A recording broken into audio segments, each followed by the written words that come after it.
تو آپ کب تک انہیں دیکھ رہے ہیں جیل کے اندر؟ باہر آتا نہیں دیکھ رہے انہیں کب تک؟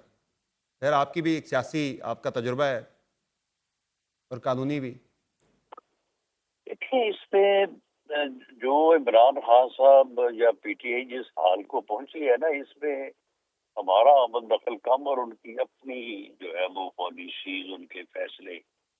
دیکھیں اگر یہ پارلیمنٹ سے نہ دوڑتے جب ان کے خلاف عدم اعتماد ہوا تھا، تو آپ یقین کریں کہ ہماری حکومت جو 16 ماہ چلی ہے، شاید 16 ہفتے بھی اس کا چلنا مشکل ہو جاتا.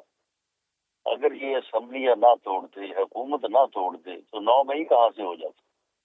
اب 9 مئی نہ ہوتا تو پھر ان کو اتنی یہ سختیاں جو ہیں وہ ٹھیک ہے. جب آپ کسی کے گھر کو آگ لگائیں گے تو پھر مقدمہ تو بنے گا. تو صحیح ہے. یہ سارا جو ہے انہوں نے کیا ہے، اور اب اس کے بعد پھر اب آپ وہ کہہ رہے ہیں کہ محرم کے بعد ہم نے پھر وہی کام شروع احتجاجی کرنا ہے. تحریک چلانی ہے انہوں نے محرم کے بعد، بالکل عاشور کے بعد.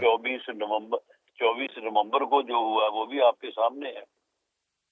تو یہ ان کے فیصلے ہیں، ہمارا تو عمل دخل نہیں.